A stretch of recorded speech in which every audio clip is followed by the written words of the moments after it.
शैतानिर रजीम।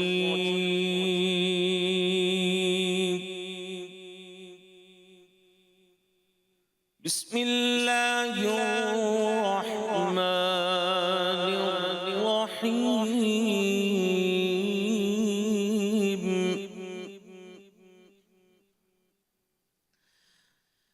अन्नबिय्यु OLA बिल्मुमिनीना मिन अनफुसिहिम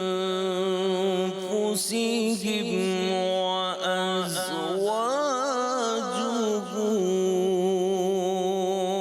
उम्महातुहुम